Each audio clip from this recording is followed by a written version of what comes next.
Hi guys, welcome back to my YouTube channel, Let's Talk, and I will be sharing my testimony on things that I had to endure as a young child until present and how God has caused me to overcome each and every one of them all, and how He has continued and have been elevating my life from ever since then until present. And so let's get into volume 6 part 1. So at this point I'm still now 14 years old, and as you guys would have watched the previous video where I spoke about the fact that there was a demon that was attached to the whole sexual addiction, as we already know that this world is first a spiritual world before it is physical. Since we got an understanding of that aspect, let's get into the other parts of this volume. So remember, I am still now 14 years old. I am still dating the married man, and yeah, we were still doing our thing. We were still in a full-blown relationship.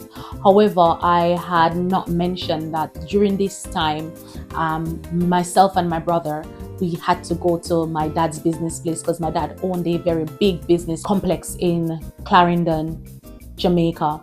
It was a big business complex. He had multiple different businesses, and also because of that, we had to go down every weekend to go and help him out. I learned how to get into the world of business from a tender age. During this time, I'm going down to my dad, visiting him, and as well as helping him out every weekend, every single weekend. Mind you, remember at this time, I would have now moved from my dad and I moved back to living with my guardian. We would have to still go to help my dad out every weekend. So during the weekdays, we're at school, and then on the weekends, we had to go down to help my dad with his businesses, which was okay. I enjoyed it.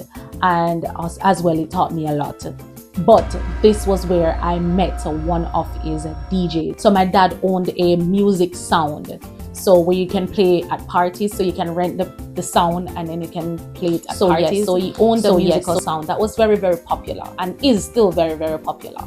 And he had hired or recruited some DJs. So these DJs, they came from Kingston, all parts of Jamaica. But this particular DJ, he was so hot, and he came from Kingston.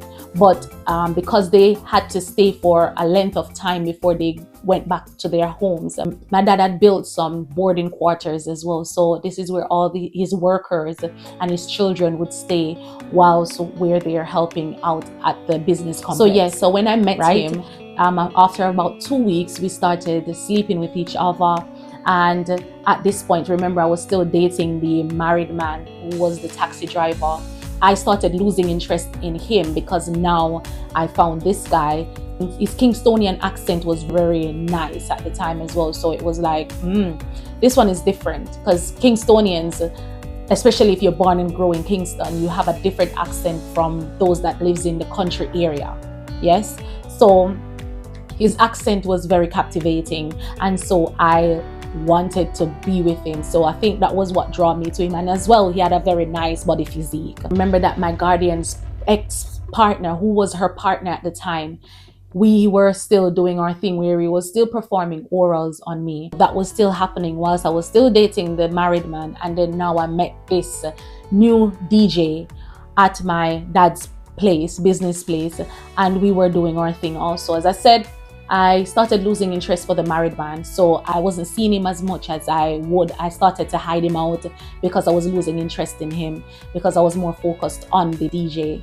Even though I had no interest in my guardian's ex-partner, who was my guardian's partner at the time, because he was paying me to perform oral sex on me at the age of 13, 14, I just continued with it because he was paying me money. So you said, you know what, let him continue the oral. And it was just orals that he was performing. I did not allow him to do anything else with me because I wasn't attracted to him. So I just allowed him to do orals, and then that was it. So that's why that aspect continued. I was operating my dad's grocery store. So he had a big grocery store department and I was operating that. And again, that's where my business passion stemmed from as well. After being in my dad's business from a tender age, from the age of 13, I started operating in my dad's business, and he trusted me to run his business. His business used to make money when I was in there, so thanks be to God. As I said, we have to be there every weekend. From Friday after we finish school, we come in, we have to pack our little bags, and then both my brother and I we had to ensure that we're down there, and then come back home to our guardian every Sunday evening. So we have to get ourselves prepared, everything prepared for school the next day. Yeah, that was our usual routine on a weekend. As I said, right, I now met this man, and we were doing our thing, and every weekend, and we would do it at night. So we would go into the bathroom, and we would ensure that we're doing, because remember, my dad had the boarding quarters. So the boarding quarters was a mix, so both male and female. But we had one entrance, but then the men quarter was on the one side, and then the female quarter was on the next. But you can still mix as you're coming in one door, right? So it was still easy access for both of us. And we would wait till everybody is asleep, but then we would sneak out of our rooms and we would go to the bathroom, and yeah, that's how we used to see each other, because again, it was a risk being around my dad. There was hardly anything you could get away with because of how many eyes that was around at the time. So we were seeing each other for approximately 1 month undetected. No one knew of what we were doing because we were very discreet. We tried to be very, very vigilant and discreet with it, because again, my dad had so many eyes. And this time, remember, before I was living with my dad, there was nothing that I could do. And therefore, my sexual appetite was suppressed for almost a year when I was living with my dad. So just imagine now, even not living with my dad anymore, but still visiting on the weekends in his business complex. People, you know, they will talk. I had to be very mindful of what I was doing, and I had to be vigilant and cautious, and he too had to be vigilant and cautious. Remember, because we're not seeing each other on a regular, we only see each other on a weekend. So we were very heated when we would see each other on the weekends. It's like on a Saturday, I remember one Saturday we were in the yard and everyone was in the yard. So my dad was not on tour, he was in the complex yard. So it's as I said, it's a big complex with multiple different businesses.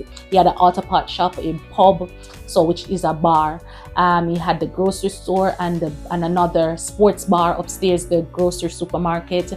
He had auto parts shop, and then I think he had sawmill and some other little businesses, food shops as well, so people could buy food and that, because he had a chef that was cooking. So pretty much a lot of things that was going on in that big complex. He had to hire multiple different people to run the different aspects of the businesses. I remember one Saturday we were all in the yard complex, and as well, those are where my family members on my dad's side live. So majority of them lives in Kingston, and then some of them lives in that area of Clarendon. Because of course my dad is Kingstonian and majority of my family is there Kingstonian, but they came down the country area to reside in the country area. As I said, they all was in the yard, everyone was playing, they were playing games like Ludi, dominoes, all of that. It was just fun that one Saturday. Anyways, we were heated and we were giving each other eye contacts, and I was trying to say, how can I go do what I'm doing? And I came up with this smart idea to pretend like I wanted to go shower now, because I could have waited a little bit longer before I went to shower. So I was like, okay, Dad, I'm gonna go shower. And I told my stepmom and whoever else. And he said, okay. Somebody saw when the guy came in behind me, even though it's the same door that everyone had to enter in, even if they're going into their own quarters, it's just the one main entrance that you have to enter in. So it could have been that he entered to go into his room, right? But anyways, I went in, but because I was the only one who was in the house at that time, so somebody saw when I went in, and then he came in behind me, and they went and told my dad, or they whispered to my dad right there. All of a sudden, I went into the toilet, I locked the bathroom door, he was in there with me. And all of a sudden I hear boom, boom, boom, boom, boom, open up the door, open up the door. And he was like calling me out of my name, you know, because he thought that, of course. And in the bathroom, we had a French window. So now I'm panicking, and so everything happened so quickly. Like, he was thinking, why am I taking so long to open the door? So I was saying, I'm naked, I'm naked, I'm naked, because I was trying to stall so that I could get the man to go through the window quickly. The window was very small as well. It was a very small French window. So I do not know. It was the grace of God that helped him to push him through that window. Had that not been the case, I do not know where I would be right now. Trust me. Anyways, he ended up managing to jump through the window. When he jumped through the window, I quickly opened the door, and when I opened the door, my dad girt me up. I put on the towel because I know that there was lots of people outside the door because I could hear them. When I so I wrapped myself with the towel. Once I opened the door, my dad girt me up with the towel. What are you doing in here? Who came in here with you? And I said, what are you talking about, Dad? So I started pretending like I didn't know what was going on. And of course, he was looking around in the bathroom. He didn't see anything. I realized now it became too risky for us to be running that risk. So because of that near caught event, the eyes was on him a lot, and on both of us a lot. So there was so much eyes, so we had to be so cautious now. We couldn't even look at each other. If we're moving in the yard, we had to move in separate directions. If we even glimpse at each other, it had to be like seconds, milliseconds, and then we had to compose ourselves. If we're going in the house, no, I could not go into the house whilst he is in there. It was so strict. It got super strict. My dad got super strict on how I was using that house when I was there on the weekends, and the eyes that was on me. Trust me. So now we were under a lockdown situation in that sense. So it was like, okay, how can we satisfy each other's needs? So remember, now I am living with my guardian. So how could we? And then remember, he's living all the way in Kingston. So it's not like where I could have gone to his house or anything. He didn't. He was staying at the complex when he come down, and he would only visit Kingston like every 3 months. Yeah. So that's it. So how would I go to his house? And to travel from countryside to Kingston, that's a long journey. And who's going to travel back and forth for that? You know, it's long. So yeah. So I was thinking, how can we meet, or how can we see each other? At the time, we wasn't even thinking about hotel or anything like that. We were just thinking like a quick fix kind of thing. And I remember this perfect opportunity presented itself at my guardian's place. He decided that he was up for it. So I said, okay, cool. So there was a parent-teachers meeting that was keeping at my school. So it was my brother's school as well, at Knox College High. And I was not supposed to go in because it was a parents teachers meetings for grades 9 and 10. So I was in grade 8 at the time, so I didn't need to go into school. So my other cousins, he was going to high school, so he left for school that morning as well. But my other cousin was in grade 6.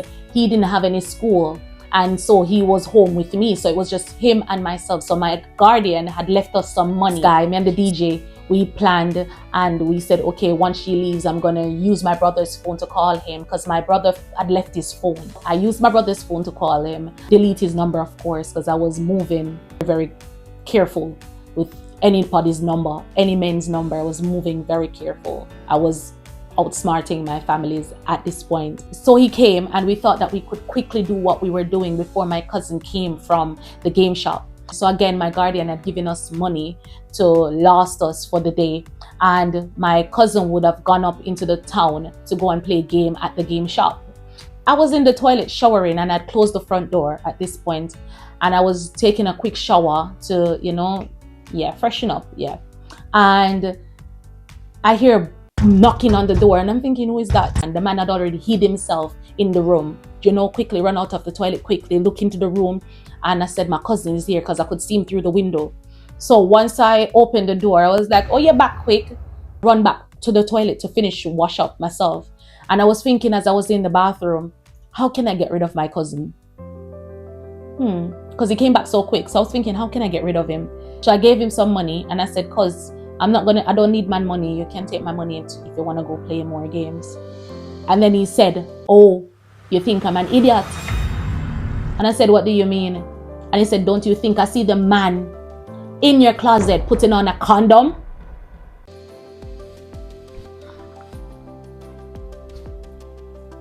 People, I'll tell you that every time my heart gets shattered. This one was the worst of them, because what could I say now? What could I say now? Putting on a condom? I got caught red-handed. Now the guy left. I said to him, you have to go now. Yeah, he left. And I remember begging my cousin. I was begging my cousin, when I tell you begging him. nothing. He did not care. So yes, at this point, I got caught after so many months of me now moving back to my guardian. I was escaping, never got caught with neither her ex-partner, who was her partner at the time, who was performing orals on me. I never got caught by the married taxi man that I was seeing. And yeah, I didn't get caught after so many months. And then this situation now, I got caught. And I was begging my cousin, but I realized my demise was everyone's entertainment, to be honest. They loved when my dad scolded me because they know that my dad was going in on those scoldings. So yeah, it was their entertainment. So yeah, of course, my guardian came home now. He told her, and my guardian started cussing me out. At this point, at 14 years old, I was in grade 8 now. My guardian had stopped putting her hands on me, so she didn't see the need to hit any of us anymore. So what she done, she left that to my dad. So yeah, that was my dad's job to do. Calls went out. My dad's DJ had to be on the run because he was now being haunted. Somebody who had heard that people are looking for him called him and said to him, listen, do not come down here. People are looking for you. You need to just escape. So I think that same day when he left my guardian's place, he had run away to either Kingston or he run away somewhere else, but I do not know where. And nobody could have found him for like the longest while. He was missing in action. Nobody could have found him. So now police, gynecologists, everyone that you could think about got involved. Even cross questioners, like those people who cross-question you in the police department. So they would send you elsewhere to these people, and then they would cross-question you to see if your story remains the same or if there's any break in your story. But of course, you know that God was helping me throughout everything. So I did not get caught. This was like 3 days after me being caught by the guy. So 3 days of me not eating, 3 days of search and interrogation, 3 days of going to different kind of colleges, going to different cross checkers, going back and forth at the police station because they had to take statements and all of that. And they wanted me to tell them who the guy was. And I was trying to protect the guy. So what had happened, what I'd done wrong. And I shouldn't have done it, but at the time I was trying to protect this DJ guy. What had happened is they wanted the guy's name and everything, but I was trying to protect the DJ guy. So what I done, I gave them somebody else's name, which I know it was wrong of me to do that. And every day I, ask God for forgiveness, which God has forgiven me about it. But I didn't even saw that guy again to apologize to him. However, it was that same guy who took my virginity at the age of 12. So for me, at the time, it was like a comeback. So I told the police where he lived and everything, and they went and they caught him. And when we were at the police station, the guy was crying and he said, Shay, you're going to let me go to jail for something that I did not do? And I turned my back and I said, yes, you done it. Because I couldn't face him because I know I was lying on him. And yeah, he was flustered. And then my families, they started saying, Shay, if you know that this is not the guy, stop lying. Mind you, at this point, they already knew it was the DJ guy. So they were like, stop lying, you need to speak the truth. So then I came out and I speak the truth, and they released him the next day.